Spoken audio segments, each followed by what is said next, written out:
नमस्कार दोस्तों, एक बार फिर पुनः हमारे चैनल पर स्वागत है। ये चल रहा है सीरीज़ में, ये पार्ट 7 है।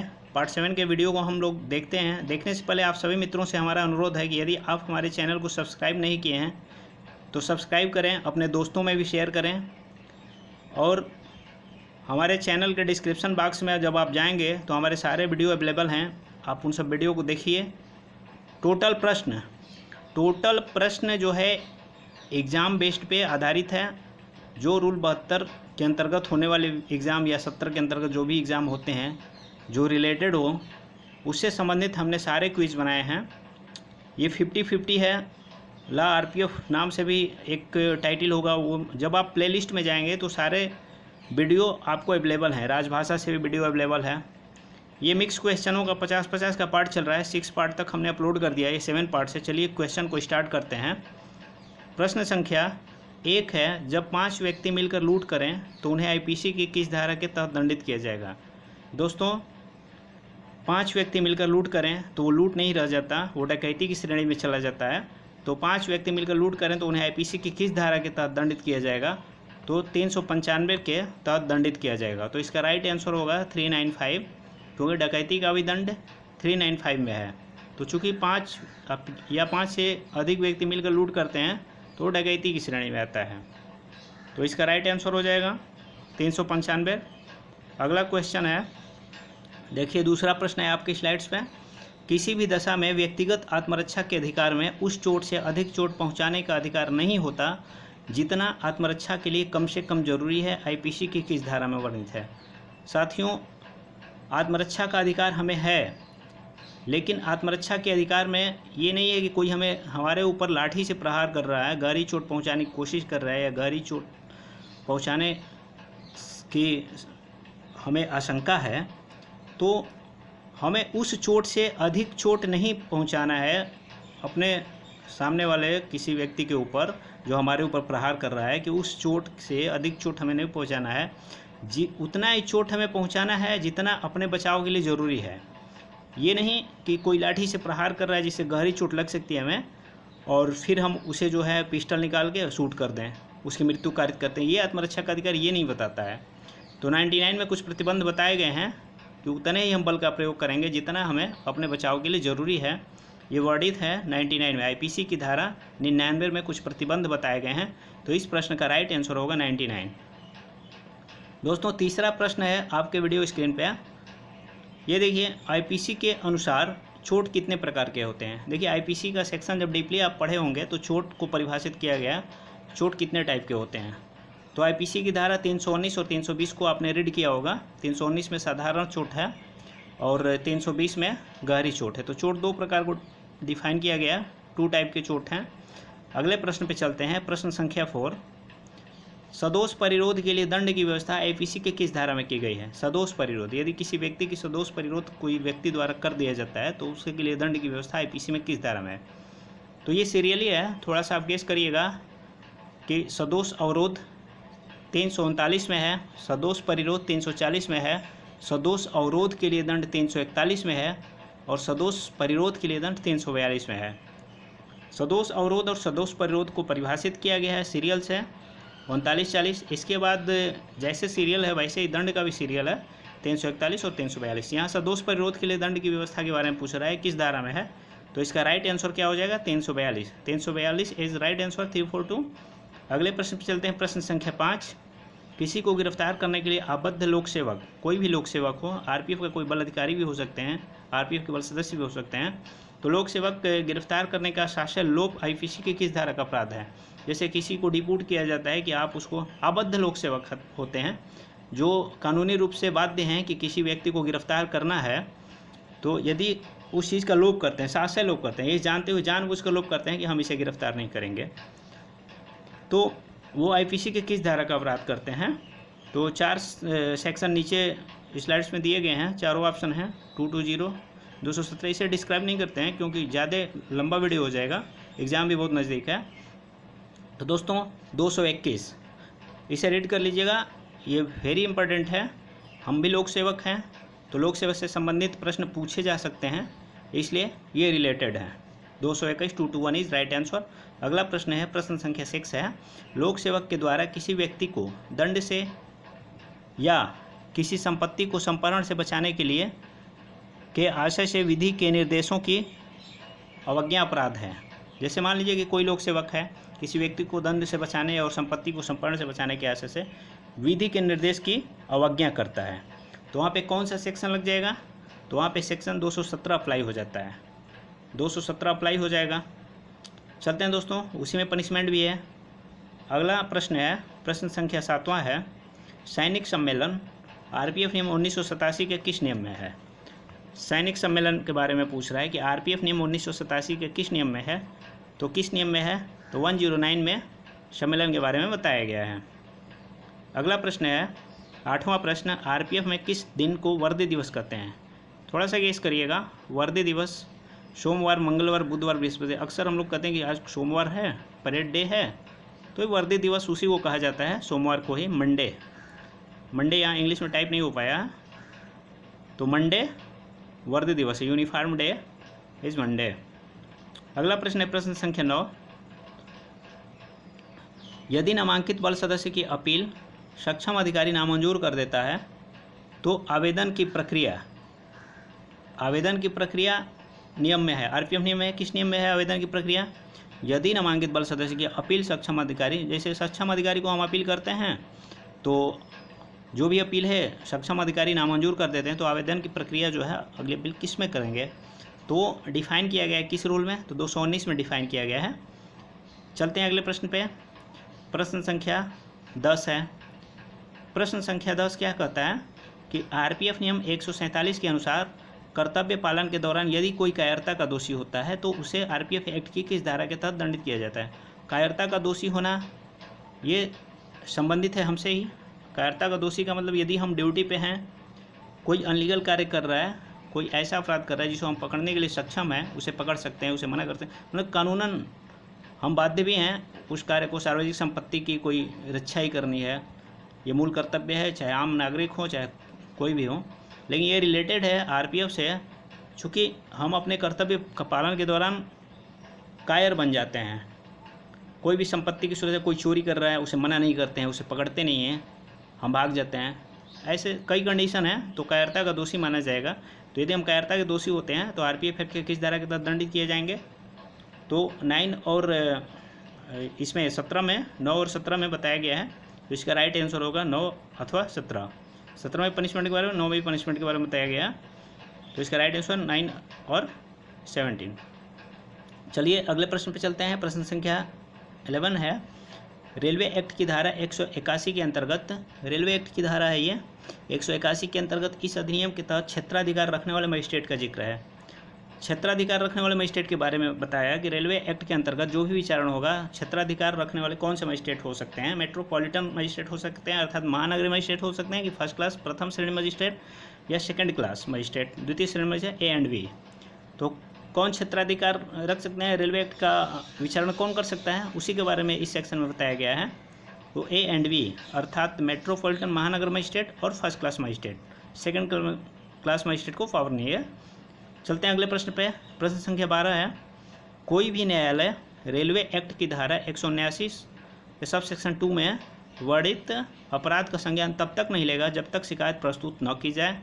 रेलवे एक्ट के किस धारा में उल्लेखित है? तो देखिए, परिवाद प्रस्तुत करना पड़ेगा, तभी न्यायालय में उस अपराध का संज्ञान लिया जाएगा मजिस्ट्रेट के द्वारा। तो इसी के बारे में पूछ रहा है कि कहाँ बताया गया, तो ये परिवाद के बारे में बताया गया 180 के एफ में, 180 के एफ में बताया गया है कि जब तक परिवाद दाखिल नहीं होगा न्यायालय तब तक संज्ञान नहीं ले सकता, 180 के एफ में। अगला प्रश्न है 13वां प्रश्न, रेलवे एक्ट की कुल कितनी धारा अपराध और दंड से संबंधित है? तो टोटल 42 धारा है जो कि अपराध और दंड से संबंधित है। अगला प्रश्न है 14वां प्रश्न, रेलवे एक्ट की कुल कितनी धाराओं में आरपीएफ को बिना वारंट और लिखित रिपोर्ट के बिना गिरफ्तार करने का अधिकार है? देखिए, रेलवे एक्ट की कुल कितनी धाराओं में, रेलवे एक्ट में कुल कितनी धाराएं हैं? 200 धाराएं हैं, टोटल 200 धाराएं हैं। लेकिन आरपीएफ को किसमें गिरफ्तार करने का पावर है बिना वारंट के और बिना लिखित रिपोर्ट के?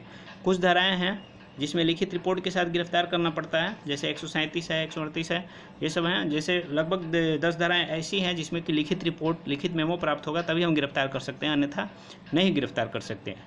और 29 धाराएँ ऐसे हैं जिसमें बिना वारंट गिरफ्तार भी कर सकते हैं और जांच भी कर सकते हैं, और 3 धारा और है 150, 151, 152, टोटल 32 धारा ऐसा है जिसमें आरपीएफ बिना वारंट गिरफ्तार कर सकती है। तो 179 के 2 में 29 धारा को मेंशन किया गया है, और 179 के 1 में 150, 151, 152 में रेल सेवक के नाते भी हम गिरफ्तार कर सकते हैं, ये बताया गया है बिना वारंट के। तो दोस्तों इस प्रश्न का राइट आंसर क्या होगा? तो इस प्रश्न का राइट आंसर होगा 32। 29 अपराधों के बारे में बताया गया, लेकिन 150 और 151 और 152, 150 और 151 और 152 इसमें भी आरपीएफ जो है बिना वारंट गिरफ्तारी कर सकती है। हैंडओवर जो है जीआरपी को करना होगा, लेकिन गिरफ्तारी आरपीएफ कर सकती है, कोई भी रेल सेवक कर सकता है। तो इसका राइट आंसर 32 हो जाएगा। अगला प्रश्न है 15वां प्रश्न, निम्न में से किस धारा में जमानत संबंधी प्रावधान दिया गया है? सीआरपीसी के 436 में यस, रेलवे एक्ट 180 के 3 में इसमें भी दिया है, सीआरपीसी के 436 ये डबल हो गया है, 437 भी है, तो 437 टाइप करना मिस्टेक हो, 437 यहाँ होना चाहिए, 436, 437, 180 के 3 ऑल एबव, सब में जो है जमानत संबंधी प्रावधान है, प्रोविज़न है, ऑल एबव राइट आंसर।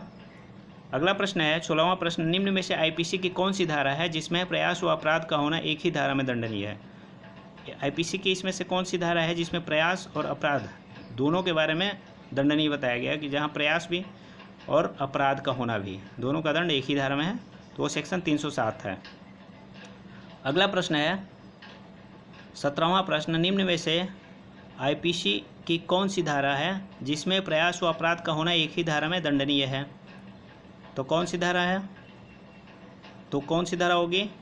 ये हो जाएगी 193 में, सॉरी ये स्लाइड जो है ये गलत स्लाइड आ गया है, इसे कट करना होगा। चलते हैं अगले प्रश्न पे। प्रश्न संख्या 18 है, डीआरएस कार्ड किस विभाग से संबंधित है? Which department does the DRS card belong to? तो डीआरएस कार्ड संबंधित होता है, किस विभाग से संबंधित होता है? तो इलेक्ट्रिक विभाग का ये कार्ड होता है, उससे संबंधित होता है। चूँकि इस पर जब मेंशन किया जाता है, कोई भी कमी को मेंशन किया जाता है, तो उसमें आरपीएफ का भी कर्मचारी होते हैं, इलेक्ट्रिक से भी होते हैं, जो कैरेज एंड वैगन के होते हैं, टीएलआई के भी होंगे, विद्युत के, लेकिन ये संबंधित है इलेक्ट्रिक से, इलेक्ट्रिक विभाग से ही जारी किया जाता है। अगला प्रश्न है 19वां प्रश्न, रेलवे में कार्मिक विभाग का कार्य है। कार्मिक अर्थात पर्सनल डिपार्टमेंट का क्या कार्य होता है? उपर्युक्त सभी। यहाँ पे आंसर जो है फ्लैश हो गया है, नीचे आप ऑप्शन देख सकते हैं, ऑप्शन के सबसे नीचे उपर्युक्त सभी ऑल एबव। पास नियम, पास भी हम कार्मिक विभाग से ही लेते हैं, पास नियम संबंधित जो भी नियम हैं बनाए जाते हैं कार्मिक विभाग। सरकारी कार्यों में राजभाषा का प्रयोग, ये भी कार्मिक विभाग का ही कार्य है। छुट्टी के नियम, ये भी विभाग का ही कार्य है, कार्मिक विभाग का उपर्युक्त सब में। अगला प्रश्न है दोस्तों 20वां प्रश्न, परिचालन विभाग का संगठन कितने स्तर पे है? तो 3 स्तर पे है। ये लगभग सभी लोग टच कर चुके हैं इस क्वेश्चन को। परिचालन विभाग का संगठन कितने स्तर पे होता है? तो 3 स्तर पे होता है, बोर्ड स्तर पे, जोनल स्तर पे और मंडल स्तर पे। इसका राइट आंसर होगा 3। चलते हैं दोस्तों अगला प्रश्न है, ट्रेन के ड्राइवर किस विभाग के कर्मचारी होते हैं? तो इसका राइट आंसर होगा मैकेनिकल, लेकिन कार्य किस विभाग का करते हैं? तो ऑपरेटिंग विभाग का कार्य करते हैं। अगला प्रश्न है 22वां प्रश्न, मालगाड़ियों के स्टॉक के संचालन की देखरेख कौन करता है? तो कौन करता है? तो स्टॉक कंट्रोलर करते हैं मालगाड़ियों के स्टॉक के संचालन की देखरेख। अगला प्रश्न 23वां प्रश्न, 23वां प्रश्न आपके स्लाइड्स पे, जब कभी बाहरी व्यक्ति द्वारा रेल कर्मचारी से मिली भगत द्वारा कोई अपराध किया जाता है तो उसे कहते हैं, जैसे मान लीजिए बाहरी व्यक्ति है, रेल कर्मचारी से मिल रहा है, तो रेल कर्मचारी रेलवे का खुद एक सेवक है, रेल सेवक है, तो इंटरनल मैटर हो जाता है, क्योंकि कर्मचारी वो खुद रेल का ही है, तो बाहरी व्यक्ति द्वारा मिलकर वो चोरी करा रहा है, तो कैसा बाह्य कारण, आंतरिक कारण, प्रशासनिक या भौतिक कारण? तो ये आंतरिक कारण हो जाएगा, अर्थात इंटरनल रीजन। अगला प्रश्न है, किसी भी रेलवे संस्था या प्रतिष्ठान में किसी संपत्ति की चोरी को रोकने के लिए कितने बुनियादी सुरक्षा प्रबंधन हैं?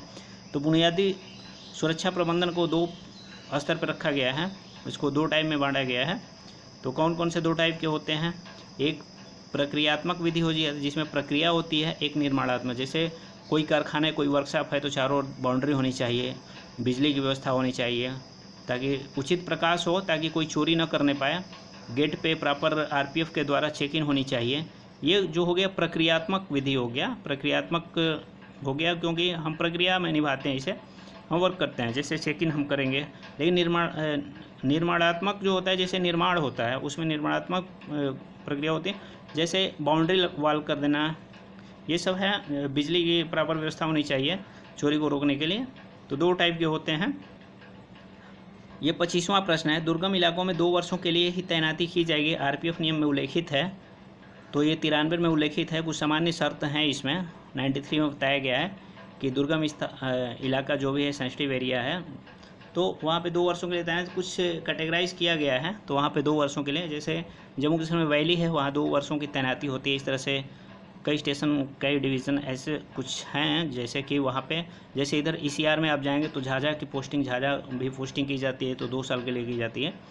तो इसी के बारे में 93 में बताया गया है कि दुर्गम क्षेत्रों में, जैसे कहीं का क्या होता है कि वातावरण भी ज़्यादा ठीक नहीं होता है, वातावरण अच्छा नहीं होता है, जो कि परेशानी होती है, तो वहाँ पे भी 2 वर्ष की तैनाती की जाती है। 93 में मेंशन किया गया है।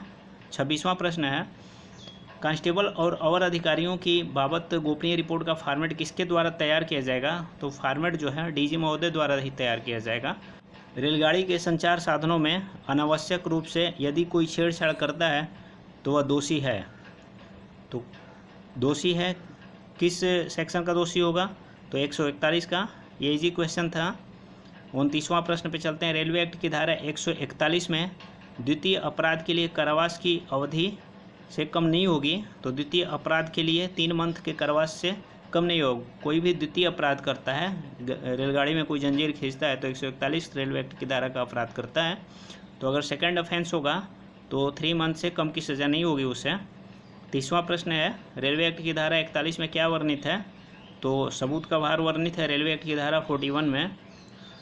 चलते हैं अगले प्रश्न पे। 31वां प्रश्न, यदि कोई रेल कर्मचारी जानबूझकर समतल क्रॉसिंग में बाधा डालता है तो उसे रेलवे एक्ट की धारा 176 के तहत कितनी सज़ा होगी? तो उसे कितनी सज़ा होगी? तो फाइन 100 रुपीज़ की होगी, बस उसमें फ़ाइन ही फ़ाइन है। AGM का फुल फॉर्म क्या होता है? AGM full form assistant general manager, additional general manager, additional government manager और असिस्टेंट गुड्स मैनेजर। तो इस प्रश्न का राइट आंसर क्या होगा? Additional general manager is right answer, AGM का फुल फॉर्म। 33वां प्रश्न है, CRS का फुल फॉर्म क्या होगा? What will be the full form of CRS? Commissioner of railway security, commissioner of rolling stock, commission of railway safety या commissioner of railway safety. तो इस प्रश्न का राइट आंसर क्या होगा? कमिश्नर ऑफ रेलवे सेफ्टी होगा इस प्रश्न का राइट आंसर। तो इसे हिंदी में क्या कहते हैं? रेल सुरक्षा आयुक्त। अगला प्रश्न है 24वां प्रश्न, बिना वारंट के पुलिस दंड प्रक्रिया संहिता के किस धारा में गिरफ्तार कर सकती है? तो किस में कर सकती है? तो 151 में भी कर सकती है। 151 क्या कहता है? संज्ञेय अपराध के किए जाने की यदि परिकल्पना हो, पुलिस को पता हो कि ऐसा व्यक्ति है जो संज्ञेय अपराध कर सकता है, तो पुलिस उसे भी बिना वारंट गिरफ्तार कर सकती है। सेक्शन 151 CRPC में। 41 तो आप लोग सभी लोग जानते हैं कि बिना वारंट गिरफ्तार करने की शक्ति 41 में भी है पुलिस को। 153 जो है वो बाँटो और निरीक्षण से संबंधित है। किसी भी दुकान में बाट और ये सूचना मिलती है कि बाट और निरीक्षण के संबंधित है। 153 में भी पुलिस जो है क्या कर सकती है? बिना वारंट उसमें गिरफ्तारी कर सकती है। तो ऑल अबव। अगला प्रश्न है 35वां प्रश्न, पहला कंप्यूटर किसने बनाया? तो पहला कंप्यूटर किसने बनाया? चार्ल्स बेबेज ने बनाया, राइट आंसर। और 36वां प्रश्न है, कंप्यूटर डाटा की सबसे छोटी इकाई क्या होती है? तो कंप्यूटर डाटा की सबसे छोटी इकाई जो है बीट होती है। 37वां प्रश्न है, दंड प्रक्रिया संहिता की धारा 260 के अनुसार निम्न में से कौन संक्षिप्त विचारण करने के लिए सक्षम है? यहाँ एक मिस टाइपिंग हो गया है, वो नहीं होना चाहिए। यहाँ पे संक्षिप्त विचारण करने के लिए सक्षम कौन है? तो कौन है? All above. Chief judicial magistrate, metropolitan अर्थात महानगर magistrate, CJM chief judicial magistrate अर्थात मुख्य न्यायिक मजिस्ट्रेट भी होते हैं, वो भी संक्षिप्त विचारण कर सकते हैं। मेट्रोपॉलिटन मजिस्ट्रेट भी कर सकते हैं, फर्स्ट क्लास मजिस्ट्रेट भी कर सकते हैं। और अब इसमें 3 ऑप्शन सही हैं, तीनों ऑप्शन सही हैं, ऑल अबव। अगला प्रश्न है 38वां प्रश्न है, दंड प्रक्रिया संहिता में कितने प्रकार के विचारण की व्यवस्था की गई है? तो कितने प्रकार की? 4 प्रकार के विचारण की व्यवस्था की गई है। तो एक स्लाइड के माध्यम से देखते हैं कि 4 विचारण कौन कौन से हैं जिसकी व्यवस्था CRPC में की गई है। तो देखिए स्लाइड में आप लोग देख सकते हैं विचारण के प्रकार। टाइप ऑफ ट्रायल के बारे में बताया गया है। सेशन न्यायालय के समक्ष विचारण, trial before session court, trial of warrant case, trial of summons, brief trial अर्थात संक्षिप्त विचारण। तो ये स्लाइड कंप्लीट होता है। अगला प्रश्न है, लोक न्यूसेंस की परिभाषा दंड प्रक्रिया संहिता किस धारा में दिया गया है? तो दोस्तों लोक न्यूसेंस की परिभाषा दंड प्रक्रिया संहिता में कहीं मेंशन नहीं किया गया है, उसकी परिभाषा को नहीं बताया गया है। तो अगला प्रश्न है 40वां प्रश्न, विधि विरुद्ध जमाव को तितर बितर निम्न में से कौन कर सकता है? नीचे 4 ऑप्शन फ्लैश हो रहे हैं, SHO अर्थात थानेदार, कार्यपालक मजिस्ट्रेट, उप निरीक्षक या सभी। तो दोस्तों जो भी नीचे ऑप्शन दिए गए हैं इसमें जो सभी जो है विधि विरुद्ध जमाव को तितर बितर कर सकते हैं। अगला प्रश्न है 41वां प्रश्न, परिवाद किस रूप में हो सकता है? मौखिक, लिखित, दोनों या कोई नहीं? तो दोस्तों परिवाद दोनों हो सकते हैं, दोनों रूप में, लिखित भी मौखिक भी। राइट आंसर हो जाएगा लिखित मौखिक दोनों अर्थात बहुत दोनों। 42वां प्रश्न है, दंड प्रक्रिया संहिता की धारा 27 के अनुसार किशोर अपराधी कौन है? तो दोस्तों जब CRPC की धारा 27 पढ़ेंगे तो वहाँ किशोर के बारे में बताया गया है। तो उस CRPC के अनुसार 16 वर्ष से कम आयु के बालक को किशोर माना गया है। 43वां प्रश्न है, एक पुलिस अधिकारी संस्वीकृति प्राप्त करने के लिए किसी व्यक्ति को यातना देता है तो वो यातना दे या चोट पहुंचाए। यहाँ साधारण चोट का ही जिक्र है, चोट लिखा है, इससे साधारण चोट ही आप समझिए, यही इसका अर्थ होता है कि चोट जहाँ भी लिखा हो तो वहाँ साधारण चोट ही मानना चाहिए। गहरी चोट के लिए मेंशन करेगा गहरी चोट। IPC 232, यहाँ सीधे हम आंसर पे जाते हैं, IPC 330 के तहत वो दोषी है। अगला प्रश्न है 44वां प्रश्न आपके स्लाइड्स पे, रेल वैगन जो किसी भी क्षेत्रीय रेल से किसी भी क्षेत्रीय रेल में भेजा जा सकता है, निम्न में से उस पर क्या अंकित होता है? तो उस पर क्या अंकित होता है? P अर्थात पोलेड वैगन होते हैं वो, जो कि किसी भी जोन में भेजे जा सकते हैं, ये मेंशन किया गया है, उस पर अंकित किया जाता है वैगन पे, जो भी मालगाड़ी या वैगन जो भी होता है। अगला प्रश्न 45वां प्रश्न है, जिन वैगनों का प्रयोग केवल रेल सामग्री के परिवहन के लिए प्रयोग किया जाता है उस पर क्या अंकित रहता है? तो उस पर अंकित होता है ED अर्थात इंजीनियरिंग डिपार्टमेंट, उस पर स्पेशली लिखा होता है, अंकित किया होता है। दोस्तों अगला प्रश्न है 46वां प्रश्न, यदि कोई व्यापारी रेलवे एक्ट की धारा 66 का उल्लंघन अर्थात फॉरवर्डिंग नोट में मिथ्या वर्णन देता है तो उसे दंडित किया। जैसे कोई व्यापारी है अपना माल बुक कर रहा है तो उससे फॉरवर्डिंग नोट भरवाया जाता है रेलवे की तरफ से, तो नोट में मिथ्या वर्णन देता है, माल कुछ और है, उसे जो है विवरण कुछ और देता है, फॉरवर्डिंग नोट में भरकर कुछ और देता है कि ये माल है, तो उसे दंडित किया जाएगा। तो दंडित किया जाएगा किस सेक्शन के तहत? तो रेलवे एक्ट का सेक्शन 163 के अंतर्गत वो दोषी है, 66 का उल्लंघन करता है और उसे दंडित किया जाएगा 163 में। ये क्वेश्चन टैली करिएगा, 66 के उल्लंघन करने पे 163 में, 163 का सज़ा कब मिलता है? जब 66 का उल्लंघन होता है। अगला प्रश्न है 47वां प्रश्न, रेलवे में मार्किंग कितने प्रकार का होता है? तो दोस्तों मार्किंग तो नॉर्मली तौर पे अगर मेन मार्किंग देखें तो 2 टाइप के, एक तो निजी रेलवे का मार्किंग हो जाएगा, एक प्राइवेट मार्क का होता है, तो रेलवे मार्किंग, और एक हो गया पर्सनल, ये मार्केटिंग टाइप हो गया गलती से, पर्सनल मार्किंग होता है जो कि मतलब व्यापारी लोग का होता है। तो 2 टाइप के होते हैं। अगला प्रश्न है, 2 स्टेशनों के बीच बुक होने वाले प्रेषण को जो सीरियल नंबर दिया जाता है उसे कहते हैं, क्या कहते हैं? इनवाइस नंबर, चालान नंबर, RR नंबर या चालान नंबर, तो उसे इनवाइस नंबर कहते हैं। Invoice number is right answer. दोस्तों अगला स्लाइड्स 49वां स्लाइड आने से पहले आप सभी दोस्तों से मैं बार बार यही प्रार्थना करता हूं कि आप हमारे वीडियो को अपने दोस्तों में भी ज़रूर शेयर करें।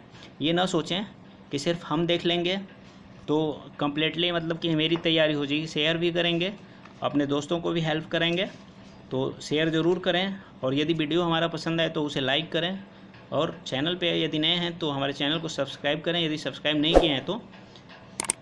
दोस्तों अगला प्रश्न है 49वां प्रश्न, एक वैगन के लिए अधिकतम कितने रेलवे रसीद जारी किए जा सकते हैं? तो अधिकतम रेलवे रसीद जारी किया जा सकते हैं 12, एक वैगन के लिए अधिकतम 12 RR जारी किए जा सकते हैं। अंतिम प्रश्न है दोस्तों, DDPC damage deficiency post card, इसका फुल फॉर्म हो जाएगा, और DDM का फुल फॉर्म क्या होता है? देखिए क्वेश्चन पे क्वेश्चन बन रहे हैं। DDPC का question damage deficiency post card और DDM का डैमेज डेफिशिएंसी मैसेज को नुकसान के आधार पर कितने वर्गों में विभाजित किया गया है? तो ऑप्शन नीचे चारों ऑप्शन फ्लैश हुए हैं, इसका राइट आंसर स्लाइड पे देख लेते हैं। तीन टाइप के होते हैं कमी के आधार पे। कितने वर्गों में, नुकसान के आधार पर कितने वर्गों में विभाजित किया गया है। तो कौन कौन से वर्ग होते हैं, ये देखिए 3 वर्ग दिए गए हैं, D1, D2 और D3, यही वर्ग हैं। तो हमारे वीडियो को देखने के लिए आप सभी दोस्तों का बहुत बहुत धन्यवाद। Thanks for watching. Next part 8 पे हम जल्दी ही मिलेंगे और हमारे चैनल को ज़रूर सब्सक्राइब एंड शेयर करिए। तब तक के लिए नमस्कार साथियों, मिलते हैं अगले वीडियो पे। अगला वीडियो हमारा पार्ट 8 होगा।